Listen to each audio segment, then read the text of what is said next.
네, 오늘은 말라기서 3장 7절에서 12절 말씀입니다. 제목은 신약교회 헌금 10분의 1이 아닙니다 라는 제목입니다. 그리고 이제 이 설교를 다 들으시면 신약교회 헌금 10분의 1이 아닙니다, 뭐뭐입니다 라고 이제 각자의 마음속으로 이제 하나님의 말씀을 받았으면 좋겠습니다. 우리는 수요 기도 모임 때 말라기서를 공부를 했었습니다.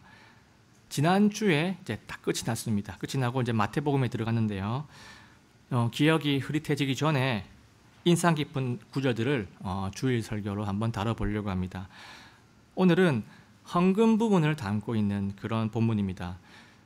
이 헌금을 다루려고 하는 이유는요, 여러 가지가 있지만요, 성경을 잘 알고 계신 성도님도 그렇고, 또 그리고 성경을 잘 모르시는 성도님도 그렇고, 헌금이라는 것이 하나님 앞에서 어떤 의미인지를, 어떤 의미를 가지고 있는지를 우리가 알 필요가 있기 때문입니다.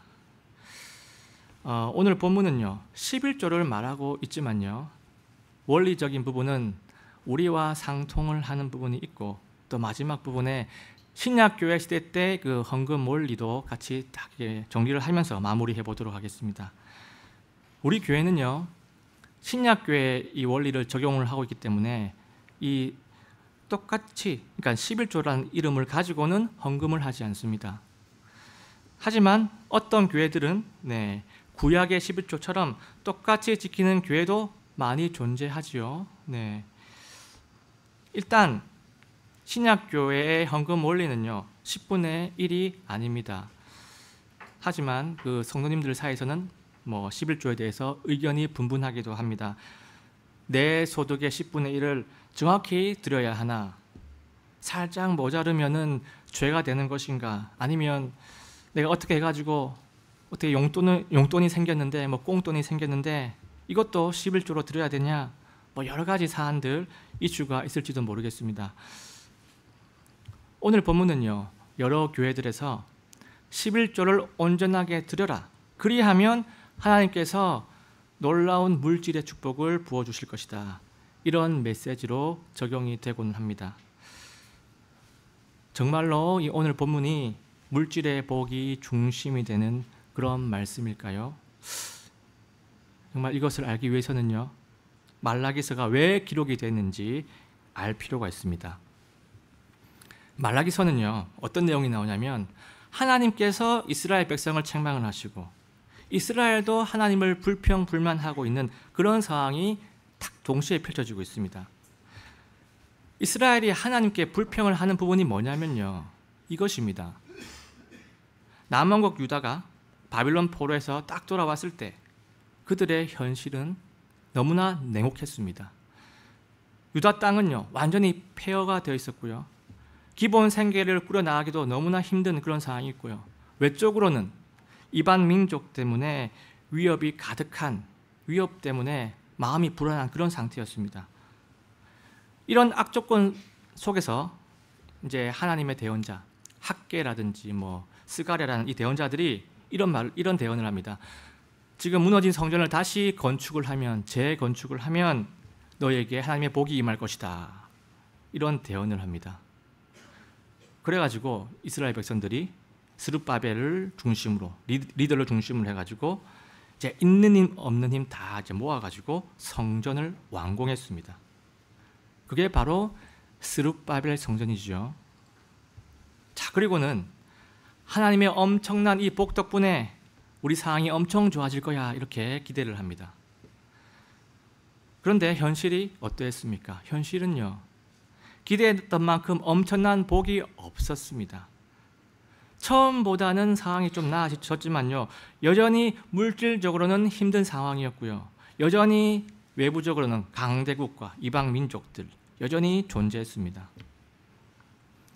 이런 상황이다 보니까요 백성들은 한 명씩 불만이 생기기 시작했습니다. 있는 힘 없는 힘 다 짜내가지고 이 성전을 완공을 시켰는데 하나님은 왜 엄청난 복을 주시지 않으십니까? 우리가 얼마만큼 더 헌신을 해야지 만족할 만한 복을 주시겠습니까? 왜 하나님은 약속을 지키지 않으십니까? 이런 식으로 불만이 쌓여갔습니다. 하나님께서요 이 불만을 딱 보시고 이렇게 말씀을 하십니다. 말라기서 3장 6절입니다. 이거는 한번 다 같이 한번 읽어봤으면 좋겠습니다. 시작. 나는 주라 변치 아니하나니 그러므로 너희 야곱의 아들들이 소멸되지 아니하였느니라. 자, 이 구절은요, 겉으로 보는 뜻도 중요하지만요, 그 속에 숨겨진 뜻도 참으로 중요합니다. 겉으로 보이는 뜻은 문자 그대로입니다. 나는 너희들의 주다. 그러므로 너희 이스라엘은 소멸되지 않는다. 이것입니다. 내가 너희들의 주인이기 때문에 너희들은 결코 소멸되지 않는다. 이것이 겉으로 보이는 뜻이라는 거예요. 그런데 숨겨진 뜻을 보면요, 지금 보이는 이 문장의 앞부분하고 뒷부분이 서로 대조의 의미를 가지고 있습니다. 자, 본문을 보시면요, 지금 이스라엘을 무엇이라고 표현을 하고 있습니까? 이스라엘을 지금 야곱의 아들들이라고 표현이 되어 있죠. 야곱의 아들들이 이스라엘을 말하는 것이 맞습니다. 그런데 이 이스라엘 자체를 야곱의 아들들이라고 표현한 구절은요, 이 구절밖에 없어요. 야곱의 아들들은요, 또 다른 숨은 의미를 가지고 있습니다. 야곱의 뜻 안에는요, 속이다라는 뜻을 내포하고 있습니다. 잘 알고 있는 얘기죠. 야곱이 에서를 속여가지고 장자권을 따냈죠. 그러니까 이 야곱의 아들들이라는 표현은요, 그냥 이스라엘이 아니고 속이는 자들, 속이는 이스라엘이라는 뜻이 내포가 되어 있습니다. 자, 지금 이스라엘은 무엇을 속이고 있을까요?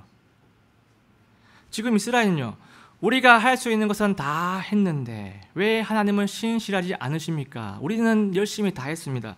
왜 약속을 안 지키십니까? 이렇게 불평을 하고 있죠. 이런 상황에서 하나님은요, 방금 이 6절 말씀에서 나는 변치 아니하나니 나는 신실하나니 그런데 너희들은 나를 속였다. 그런데 너희들은 내 앞에서 신실하지 않았다. 이런 부분을 함께 말씀하고 있는 것입니다. 이것이 6절의 숨은 뜻이에요. 너희들은 나를 속였다. 너희들은 겉으로는 신앙이 있는 척, 신앙 있는 모습을 보였지만은 실제로는 나를 속였어. 내가 하나님인데 내가 그것도 모르겠느냐, 이렇게 말씀을 하고 계신 겁니다. 그래서 7절에서 이 말씀이 이어지는 겁니다. 7절 보겠습니다. 군대들의 주가 말하노라. 너희가 내 규례들을 버리고 떠나 그것들을 지키지 아니하였도다. 내게로 돌아오라. 그러면 나도 너희에게로 돌아가리라. 자, 이 말씀이 모든 것을 알고 계신 하나님의 판단입니다. 자, 이 얘기를 딱 듣고 이스라엘 백성은 어떻게 반응을 하냐면요, 이렇게 반응을 합니다.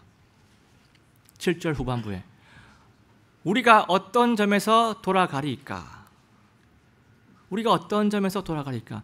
지금 이 번역은요, 아주 온순하게, 아주 유순하게 번역이 된 거예요.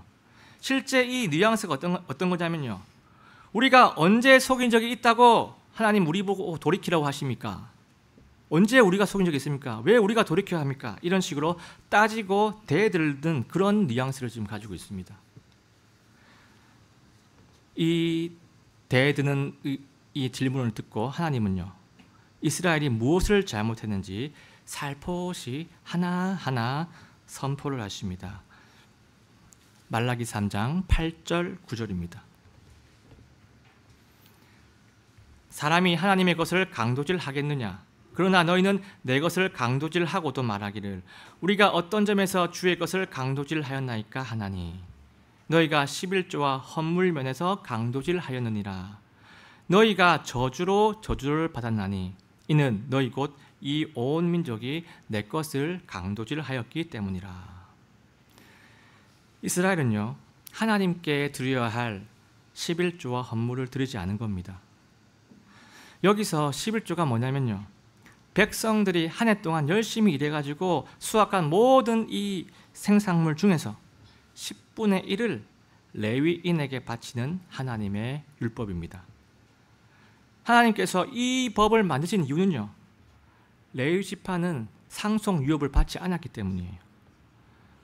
모든 다른 지파들은 하나님께서 땅을 주십니다. 상속 유업을 받습니다. 그런데 레위 지파는요, 하나님께서 어떻게 하시냐면 너희들의 상속 유업은 없다. 너희들의 상속 유업은 바로 나 하나님이다. 나 하나님의 것들이 바로 너희의 상속 유업이 될 것이다. 이런 식으로 하나님께서 시스템을 짜놓았습니다. 자, 그런데 문제는요, 이스라엘이 11조를 온전하게 드리지 않았다는 것이에요. 근데 11조를 아예 안 드린 것은 또 아닙니다.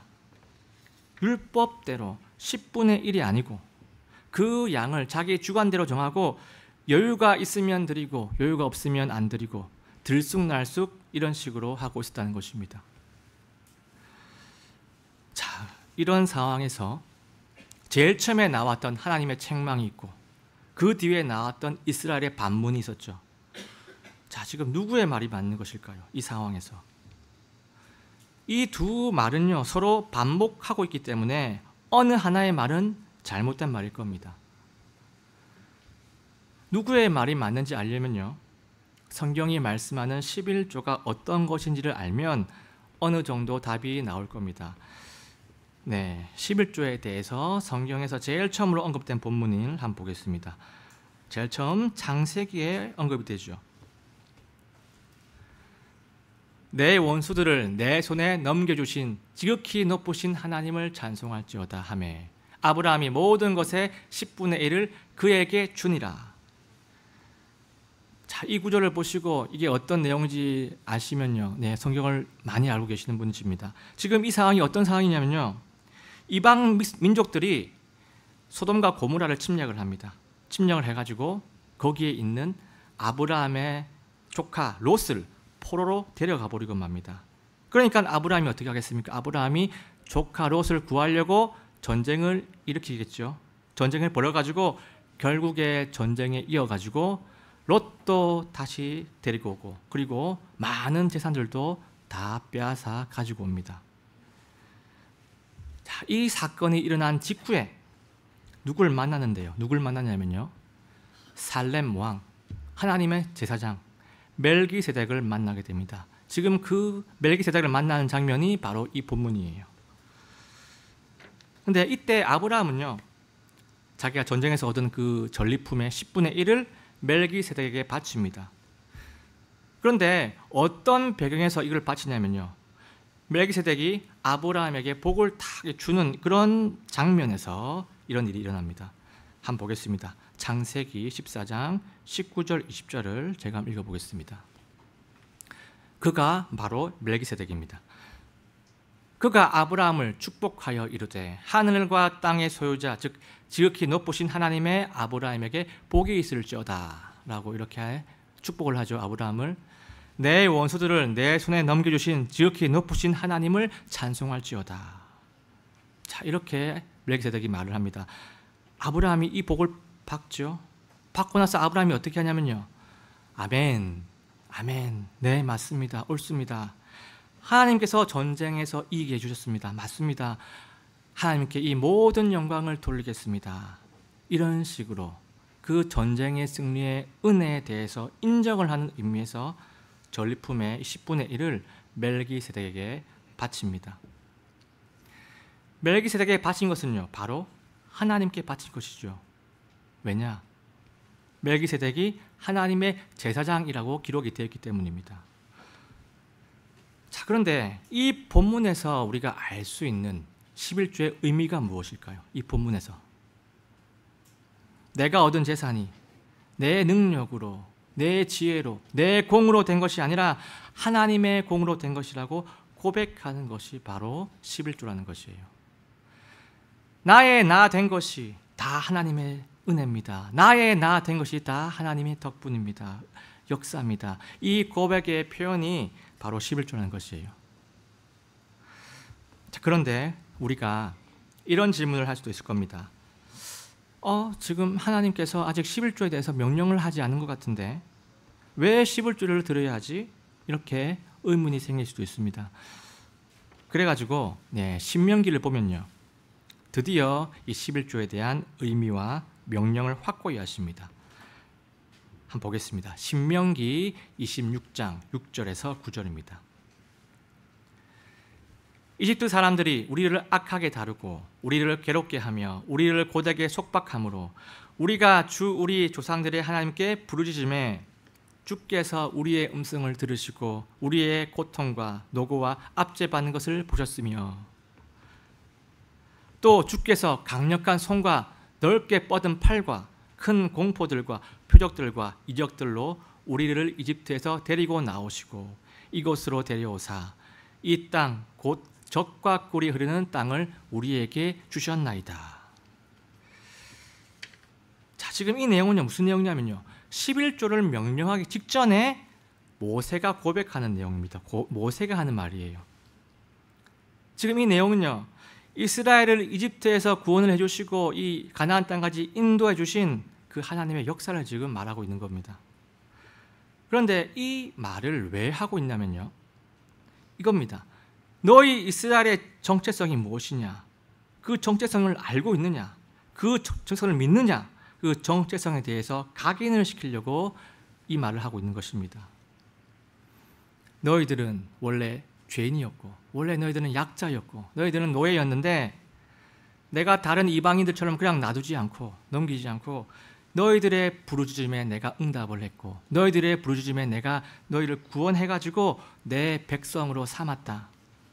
너희들은 나 창조주 하나님의 특별 소유 보물이다. 그 정체성을 확인을 시켜준 겁니다. 너희들이 이 정체성을 믿는다면, 너희들이 내 은혜를 기억한다면 그 표현으로 너희의 것의 10분의 1을 드려라. 나 하나님과 너 이스라엘 정체성을 인정한다면 11조를 표현해라. 이렇게 명령을 하신 겁니다. 11조는요, 하나님을 인정하고 하나님을 존중하는 표현이라는 것이에요. 이 본문에서 말씀하는 메시지는요. 11조는요, 하나님이 가난하셔가지고 하나님이 없이 사셔가지고 명령하는 것이 아닙니다. 자, 다시 말라기로 돌아오겠습니다. 말라기 당시에 이스라엘이 어땠냐면요, 하나님의 은혜를 인지를 하지 못하고 하나님의 그 은혜를 인정도 하지 못하고 불평과 불만이 가득했습니다. 그래가지고 하나님을 신뢰하지도 않았고요, 하나님을 존중하지도 않았습니다. 이스라엘은 지금 자신들이 살아가고 있는 것이 자신의 능력과 노력과 자신의 그 지혜 때문이라고 생각을 하고 있고요, 하나님의 말씀, 11조, 헌물 이런 것들은 자신들의 짐이라고 생각을 했습니다. 그러다 보니까요, 11조를 억지로 드렸는데요, 억지로 드리다 보니까 어떻게 됩니까? 다리를 절고 눈이 멀고 병 들고 흠이 있는 짐승들을 섞어가지고 하나님께 드렸습니다. 말라기 1장 13절입니다. 군대들의 주가 말하노라. 그 일이 얼마나 피곤한가. 자, 이 이스라엘 백성들의 이 마음이 그 표현입니다. 그 일이 얼마나 피곤한가 하였으며 그 일을 향해 코숨치고 찢긴 것과 다리 저는 것과 병든 것을 가져왔느니라. 주가 말하노라. 이렇게 하고 있었으면서 하나님 앞에서 우리는 신실했는데, 우리는 잘 지켰는데 왜 하나님은 우리한테 신실하지 못하십니까? 이렇게 불평을 하고 있었던 것입니다. 자신을 잘 몰랐던 것이죠. 그래서 하나님께서는요, 11조를 온전히 드리라고 회개를 말씀하고 있는 것입니다. 자, 그런데 여기서 궁금할 수 있는 게 있습니다. 뭐가 궁금하냐면요, 사실 우리 하나님은요, 음식도 필요 없고 돈도 필요 없습니다. 우리 하나님은 부족한 것이 없으신 분이십니다. 그런데 왜 이렇게 11조를 하나님이 눈여겨보고 계실까? 이것이 궁금할 수도 있습니다. 이유는 이것입니다. 우리 하나님은요, 자기 백성들이 하나님을 기억하기를 원하시기 때문입니다. 자기 백성들이 지금 가지고 있는 것들, 그리고 앞으로도 계속 미래에 벌어들일 것들, 이 모든 것들이 하나님의 은혜라는 것을 늘 기억하기를 원하시기 때문입니다. 말라기 때 이 이스라엘 백성들은요, 이스라엘 역사 전체를 볼 때 영적으로 가장 침체된 시기라고 말해도 큰 무리는 없습니다. 이러한 이스라엘한테 하나님이 제시한 솔루션이 바로 회개를 하고 온전하게 11조를 드려라. 이것이 하나님의 솔루션이었습니다. 그런데 11조가 과연 무엇이길래 회복의 솔루션을 이렇게 하나님께서 지목을 하신 걸까요? 그 이유는요, 11조를 온전히 드리는 삶하고 신앙의 건강이 서로 연관이 있기 때문입니다. 신앙이 건강한지 아닌지를 11조를 통해서 알 수 있다는 것이에요. 하나님의 앞에서요, 이 11조는요, 돈의 액수 문제가 아니고요, 돈 문제가 아니고요, 하나님을 나의 주인으로 고백하는 삶을 살아가고 있느냐, 아니면 복을 얻으려고 종교 생활을 하고 있느냐, 이것을 보여주기 때문입니다. 내 삶의 모든 것을 주신 하나님 앞에서 이 11조를 통해서 하나님의 주 되심을 고백하라는 것입니다. 그 고백의 진정성을 11조로 표현하라는 것이에요. 이것이 성경에서 말씀하는 하나님의 뜻입니다. 자, 그런데 여기서 우리가 헷갈릴 수 있는 부분이 있습니다. 그게 뭐냐면요, 구약에는 11조를 강조를 하고 있는데 신약에 오면요, 11조가 언급이 되지 않는다는 것이에요. 왜 그럴까요? 이 부분이 갑론을박이 많은 부분입니다. 11조가 그렇게 중요한 것이라면 신약에도 당연히 강조되지 않았겠느냐? 근데 신약에서 강조하지 않고 있지 않느냐 하는 그런 말이죠. 그런데 신약에는요, 10분의 1이라는 용어보다는요, 다른 표현들이 선포가 되고 있습니다. 한번 신약 성경 한번 보겠습니다. 고린도후서 9장 7절입니다. 이것은 다 같이 한번 읽어보겠습니다. 자, 시작. 저마다 자기 마음속에 정한 대로 낼 것이요 마지못해 하거나 억지로 하지 말지니 하나님은 즐거이 내는 자를 사랑하시느니라. 아멘입니다. 헌금할 때 자기 마음속에 정한 대로 낼 것이요 억지로 말고 즐거이 낸 자를 사랑하시느니라. 이 말씀이 어떤 의미일까요? 10분의 1이 아니라 내 마음속에 정한 대로라고? 아, 그러면 1,000원만 내도 괜찮은 것이네, 이런 것일까요?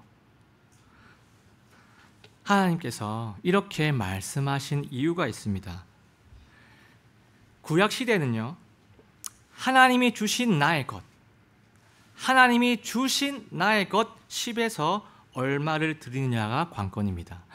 하나님이 주신 나의 것에서 나의 것 10에서 얼마를 드리느냐. 그래서 하나님이 주신 나의 것에서 10분의 1을 떼어드리는 것이었죠. 구약에는요, 모든 것이 단기적이기 때문에요, 계속적인 결단이 필요했습니다. 그러니까 예를 들면 이런 것이 있죠. 원죄를 용서받는 것에 1년에 한 번 희생헌물을 드려야 하고, 매일매일 짓는 죄 이 부분은요, 매일매일 헌물을 드리고, 이런 식으로 단기적으로 죄를 덮어야 했습니다. 장기적으로 용서를 구해야 했습니다. 그러니까 구약의 11조도요, 같은 비슷한 원리인 거죠. 이 11조를 통해 가지고 하나님의 은혜를 매번 고백을 해야 했습니다. 그런데 신약에 오면요, 개념이 달라집니다. 신약에 오서 개념이 달라지는 것은 누구 때문일까요? 예수님 때문입니다. 왜냐하면 구원받은 사람은 예수님의 핏값으로 이미 예수님의 것이 되었기 때문이에요. 예수님의 것이 되었다는 말은요, 이제는 내가 내 삶의 주인이 아니고 예수님이 나의 주인이심을 인정하는 것이고요, 그런 자들이 바로 그리스도인이라는 것입니다. 그래서 이 신약에는요, 내 물질, 내 시간, 내 모든 것이 이미 예수님의 것이기 때문에 내 것을 주장할 수 있는 것이 단 하나도 없습니다. 나 자신도 그렇고 물질, 시간 이런 것들도 당연히 예수님의 것입니다. 예수님의 핏값으로 나를 사셨기 때문에 내 것이 1도 없습니다. 그래서 하나님이 주신 나의 것 10분의 1이라는 개념이 없어진 것입니다. 다 예수님의 것이기 때문에, 내 것이 0이기 때문에 0의 10분의 1은 0이죠. 없습니다. 그래서 신약에는요 10분의 1이라는 개념이 없는 것이고요, 10분의 1을 계산할 필요가 없습니다. 예수 그리스도의 십자가 사역 때문에 그렇습니다. 개념이 달라진 거예요. 그 대신에 이제는요 십자가에서 자기 전부를 내어주신 예수님의 마음에서 출발을 해야 합니다. 우리는 이것을 기억을 해야 합니다. 예수님은 십자가에서 자기 전부를 드림으로써 우리를 사셨다는 그 사실을 기억을 해야 합니다. 이 말은요 무슨 말이냐면요, 우리가 예수님의 전부였다는 것이에요. 자기 전부를 드린 이유는 우리가 예수님의 전부였다는 것이에요. 우리가 예수님이 것이 된 것, 그 진리도 중요하지만요, 동시에 우리가 예수님의 전부였다는 사실도 우리가 꼭 기억하기를 원합니다. 그래서 결국에 예수님의 것을 얼마나 즐거이 자원해서 드리냐가 이 신약교회 시대의 헌금의 원리인 겁니다. 예수님의 것을 그냥 이동하는 거죠. 예수님의 것을 용도 변경하는 겁니다. 소유권 변동이 없습니다. 소유권의 이동은 없습니다. 신약 성경에서 헌금에 대한 가장 이상적인 모델이 누굴까요? 그 모델은요 우리가 다 알고 있는 내용이겠지만 가난한 두 렙돈 과부입니다. 이 과부는요 2렙돈을 헌금을 했는데요, 이 돈을 지금으로 환산을 딱 시키면 얼마냐면요 2,000원 안짝입니다. 2,000원 이내입니다. 그런데 이 예수님은 과부를 칭찬하셨죠. 2,000원도 안 되는 그 금액인데 왜 예수님께서 칭찬을 하셨을까요? 그 이유는 단 하나입니다. 인색하거나 억지로 드리지 않았기 때문입니다. 금액이 문제가 아니라는 것이에요. 이 헌금을 하면 내가 복을 많이 받지 않을까? 이 헌금을 하면 물질의 복을 부어주지 않을까? 아, 헌금이야말로 진짜 투자가 아닌가? 이런 마음으로 드리지 않았다는 것이에요. 대신에 예수님께서 나를 얻기 위해서 그분의 전부를 드린 그 마음처럼 과부도 자신의 전부를 자원하는 마음으로 드렸습니다. 과부도 예수님이 자신의 전부였기 때문이에요. 과부의 마음이 예수님의 마음과 같은 마음이라서 그래서 예수님께서 칭찬을 하신 겁니다. 결론을 맺습니다. 요즘 시대에는요 돈이 아주 중요하죠. 그래서 이 돈과 연관된 이 헌금이 굉장히 민감한 시대입니다. 그런데요 하나님이 말씀하시는 물질관하고 내가 생각하는 물질관이 서로 다르면요 우리는 진리에 부합한 신앙생활을 하기가 어렵습니다. 저와 여러분은요 예수 그리스도의 피값으로 사신 예수 그리스도의 것임을 우리는 믿습니다. 그래서 우리의 주인은요 오직 예수 그리스도 한 분임을 우리는 믿습니다. 사탄이 영민하죠. 사탄이 똑똑합니다. 우리보다 똑똑합니다. 사탄이 영민하고 똑똑해가지고 늘 좌지우지하고 늘 가지고 놀고 있는 이 물질에 대해서도 그리스도인은 성경적으로 대처하기를 원합니다. 그래서 우리가 자신이 주인된 믿는 자들하고는 구별이 되어서 주님이 맡기신 이 물질을 어떻게 하면 주의 뜻에 맞게, 어떻게 하면 주의 영광을 위해 잘 사용할 수 있는지 고민을 하는 지혜롭고 신실한 그리스도인이 되시기를 예수님의 이름으로 간절하게 소원합니다.